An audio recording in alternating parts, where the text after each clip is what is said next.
Fala galera, eu sou o Wanderson Igo e desde já peço que fique comigo até o final desse documentário e um bom proveito.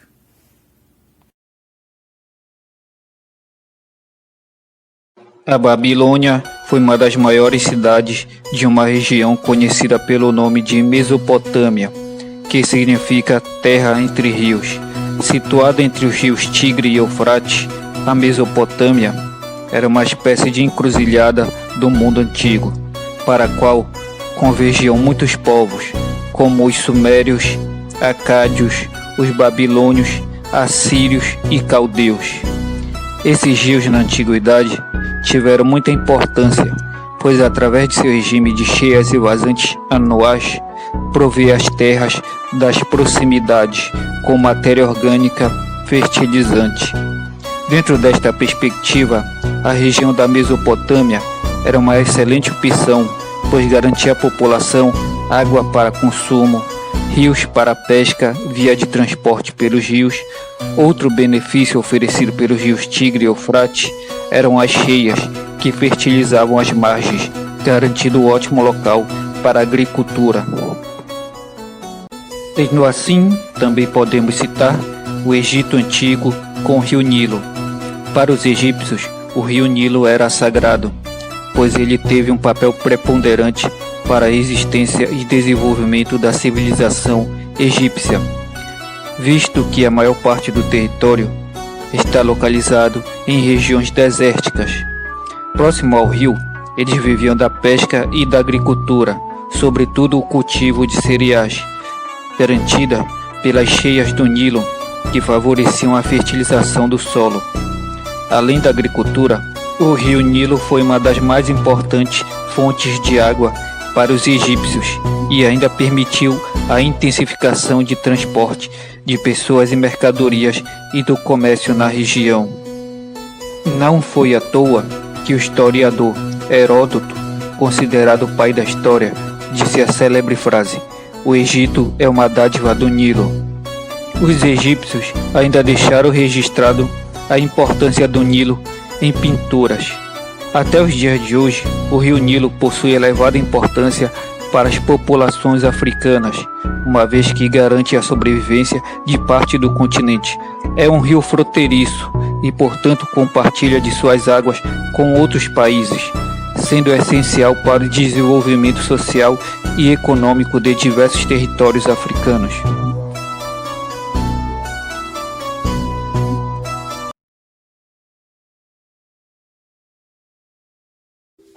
A cidade de Marabá é uma mesorregião do sudeste do estado do Pará, localizada a cerca de 500 quilômetros ao sul da capital do estado, Belém. Com mais de 100 anos de emancipação política, Marabá destaca-se pela agropecuária rica, comércio, indústrias nacionais, turismo e lazer, pesca e os seus dois principais rios que a banham, rios Tocantins e Itacaiunas. Estes, por sinal, têm uma história rica e viva dentro da mesma. Assim como aconteceu no Egito Antigo com o rio Nilo, em Marabá, Pará, os rios Tocantins e Itacaiunas são de fundamental importância para a região, pois foi através deles que a vida, crescimento e o desenvolvimento da cidade se deu. Durante a história, homens encantados com a natureza e a beleza desses rios se dispuseram a desbravá-los. Muitos ainda acabaram naufragando ou morrendo no caminho, mas toda essa bravura não seria em vão. Acabaram sendo premiados com a formação dessa grande cidade entre rios.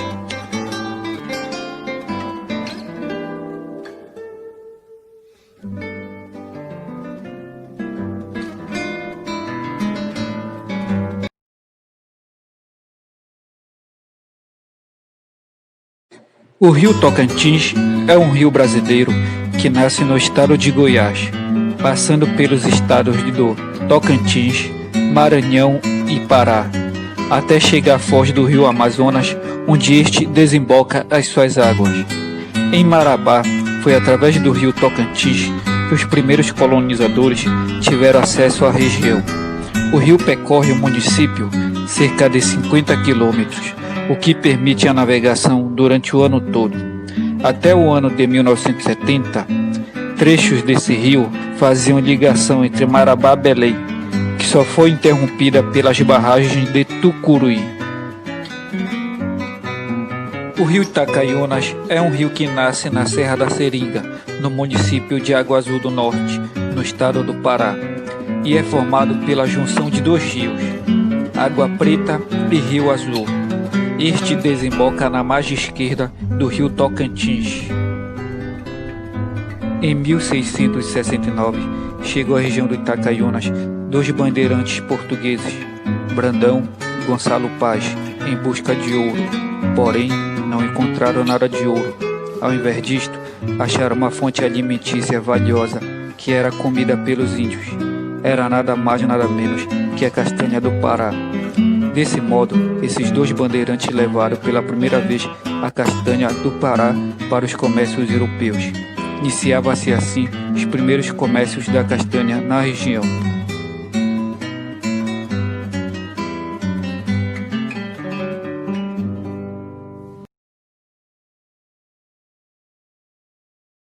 A descoberta do rio Tocantins se dá quando o francês Daniel de Latouche, senhor de La Ravadière, junto com dois nobres, o senhor de Razilly e Nicolas de Halley, e mais a sua frota total de 500 pessoas, vieram da França em uma missão de dominação francesa, fundar a França equinocial no Brasil. A frota então desembarcou em 1615 no Maranhão. Lá, Daniel de Latouche fez amizades com os índios locais, que passaram a guiá-los na viagem. Depois entraram no que os índios chamavam de Rio Pará. Subiram o rio até alcançar a margem próxima da tribo dos índios tucanos, e daí os franceses começaram a chamar de Rio Tuconantins, dos Tucantins ou Tocantines. Os franceses então subiram o rio até encontrar a Foz do Araguaia. Ali Dex-Vance, um dos comandantes que estava com eles, subiu o rio Araguaia, e o outro comandante, Laplanque, subiu o Tocantins, e ali ficaram durante 3 anos, até os franceses serem expulsos do norte do Brasil. Sendo assim, foram os franceses que descobriram o rio Tocantins desde a sua foz. Já a descoberta do rio Itacaiunas foi feita pelo padre Manuel Nunes, em 1644. O rio, a princípio, era chamado de Rio Taquanhola, e 3 anos depois, o padre Manuel Nunes, descobridor do rio, foi substituído pelo padre Francisco Veloso. Este, por sinal, permaneceu por 14 meses na foz do Itacaiunas, junto com a tribo que levava esse nome, a tribo Tacaiuna. Sendo assim, o rio leva um nome indígena. Mais tarde foi trocado o nome do rio para Rio Itacaiunas. Assim disse o padre Manuel Nunes em uma de suas cartas quando descobriu o rio Itacaiunas. Rio Taquanhola, assim chamado de nação, que dele bebe, de mistura com outras nações, todas bárbaras e com fama de guerreiros. Na boca deste rio, dispôs a natureza de uma ilhota, de areia, que o melhor e maior viveiro de tartaruga de todo aquele gentilíssimo, que pelo tempo de postura leva inumeráveis para o seu sustento, para suprir com eles a falta de peixe do rio e a penúria da caça daquelas matas. Acham os nossos na margem algumas pedras, como as que chamam de águia, do tamanho de ovos, com miolo dentro, cuja massa os índios afirmavam ser admirável remédio contra as febres. Este rio Taquanhola ficou muito célebre pela entrada que nele fez eu, padre Manuel Nunes, sem os intimidarem, nem as muitas cachoeiras, nem a falta de víveres de que é faminto, nem a barbaridade dos naturais, porque apesar das dificuldades, desentrinhou de seus sertões a belicosa nação dos porquises.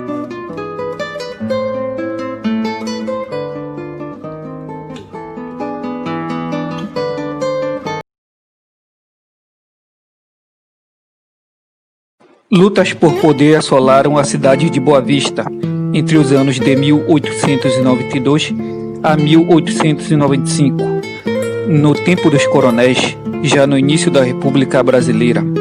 O então tenente-coronel Carlos Gomes Leitão tentou em vão derrubar o intendente de Boa Vista, ocorreram batalhas sangrentas. Em uma delas ocorre a morte do irmão de Carlos Leitão, um dos coronéis de Boa Vista. Com isso, Carlos Leitão e sua família deixaram Boa Vista para achar um novo lugar para morar.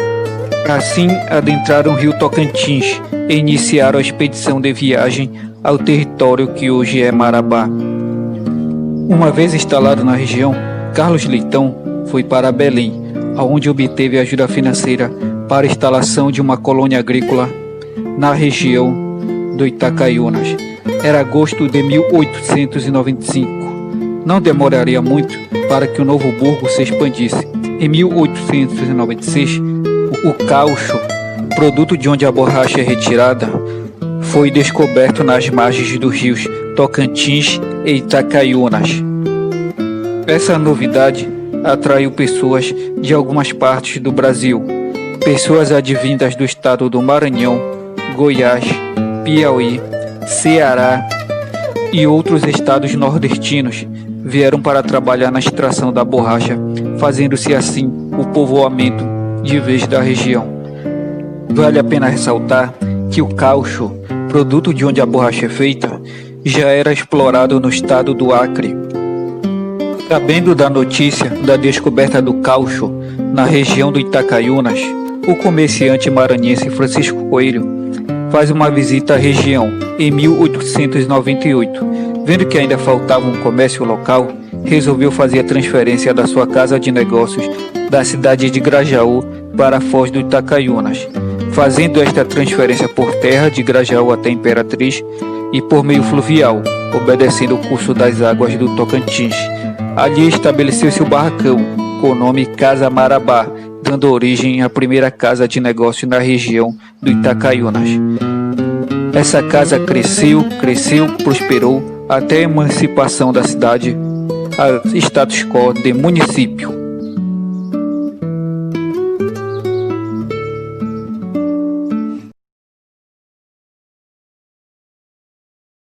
Os extensos e abrigados ancoradouros dos rios Tocantins e Itacaiunas que marginam a cidade são extraordinariamente movimentados, sobretudo na época da safra da castanha, por centenas de embarcações de pequeno calado, botes, reboques, montarias, lanchas, motores, provenientes do Alto Tocantins Araguaia, Itacaiunas e seus afluentes. Deodoro Mendonça, Viagem ao Tocantins, 1926.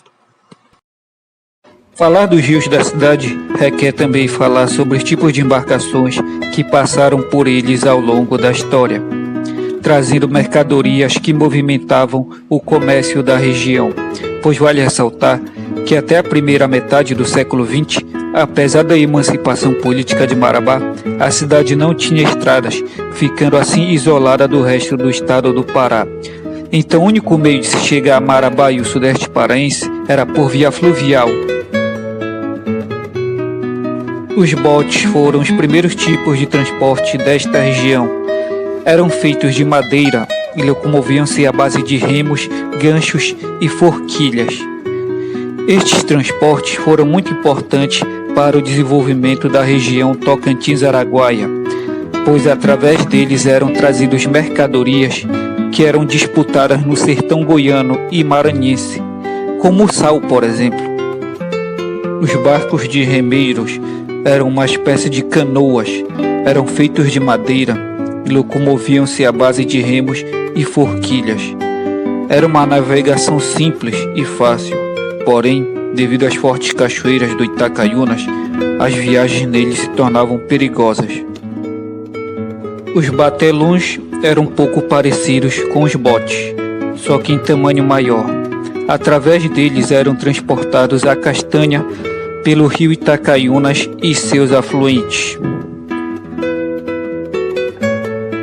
As balsas de Buriti eram as embarcações primitivas mais seguras que se tinha. Eram feitas de Buriti com coberturas de palhas de piaçaba para proteger a carga e a tripulação. Era usada no rio Tocantins, transportando frutas, cereais, aves, porcos, cabras, carneiros e carne seca. Já as lanchas modernas, tal qual conhecemos hoje, vieram substituir as lanchas antigas a vapor. Uma dessas lanchas antigas se chamava Boa Nova, pois acredita-se que foi através dela que deram a notícia da emancipação de Marabá pelos rios afora. As lanchas encurtavam as viagens e diminuíam os perigos das cachoeiras. Eram rápidas e potentes e de força contínua para transpor as adversidades. Já uma outra lancha, chamada Santa Teresa, naufragou na volta de Bacabal, tornando-se um fato histórico entre Marabá e São João do Araguaia. Com o crescimento da região, o comércio se tornava cada vez mais exigente em relação às mercadorias. Surge então a necessidade de uma nova embarcação com mobilidade mais rápida, até que em 1916 surge o primeiro barco a motor do Médio e Alto Tocantins-Araguaia, com a finalidade de transportar castanha, cujo ciclo estava se iniciando nesse período. Algum tempo depois, em 1940, com o descobrimento de diamante na parte do Tocantins, surgiu uma embarcação mais moderna, denominada os Pentas, que transportava mercadorias e passageiros de Jacundá, Marabá e Imperatriz. Esses barcos só saíram de circulação devido à abertura das rodovias.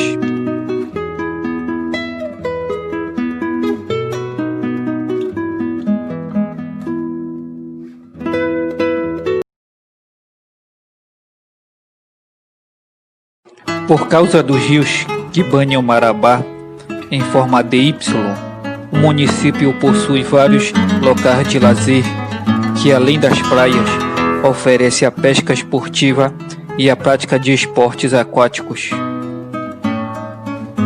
A Praia do Tucunaré é um dos pontos de lazer mais conhecidos do município. Emergente da vazante do rio Tocantins, as areias da praia começam a aparecer em meados de abril, mas é na alta estação, em julho, que a procura é maior, tornando-se a atração principal. A Praia do Geladinho, localizada no núcleo urbano de São Félix, surge também com a queda do nível de águas do rio Tocantins. Sua localização contrasta com a visão da ponte mista de Marabá. Já a Praia do Sossego e a Praia dos Lençóis, essas duas praias localizam-se aproximadamente a 30 quilômetros do centro de Marabá. Surgem com a queda do nível de águas do rio Tocantins.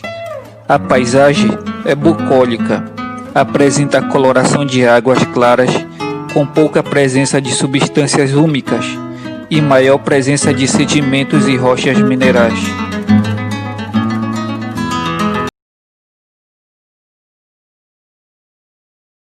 Em 2015, a Fundação Casa da Cultura de Marabá promoveu uma expedição capitaneada pelo biólogo e presidente da instituição, Noé von Attingen, inspirado no livro Viagem ao Itaboca e ao Itacaiunas, escrito pelo francês Henri Codreal, em 1897, que teve a ideia de explorar e pesquisar o rio Itacaiunas. Em 1897, Codreal foi incumbido pelo então governador do Pará, Paz de Carvalho, de fazer investigações científicas e geográficas da região do rio Tocantins e seus afluentes. O pesquisador foi acompanhado de sua esposa e de 3 canoeiros experientes. Ele navegou a extensão do rio Itacaiunas em uma canoa. Lá, Henri Codreal fez anotações no campo da geografia e etnografia, além das ciências naturais, que ficaram para a posteridade. A expedição de Noé von Attingen, então, constatou o que muitos ambientalistas vêm alertando há mais de uma década em Marabá. O rio está secando e praticamente morto em suas cabeceiras, em alguns lugares completamente cortado e sem força, como relata Attingen. Estivemos pesquisando o Alto Itacaiunas no município de Água Azul do Norte, onde terminam as áreas de fazendas com pastagens, e inicia-se a Floresta Nacional de Carajás, Como a nossa canoa não pôde navegar o rio seco, tivemos que percorrer a pé por cerca de 10 quilômetros. Nessa região, o rio quase estreito tem em média 50 metros de largura. Mesmo assim, está seco. Apresenta apenas de longe alguns poços com águas paradas e repletos de algas, mas com poucos peixes. Portanto, por esses e por outros relatos, torna-se mais do que necessário a preservação de nossos rios, que tanto contribuíram para a nossa cidade.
Neste documentário, eu falei sobre a importância dos rios Tocantins e Itacaiunas, desde o seu descobrimento até os dias de hoje.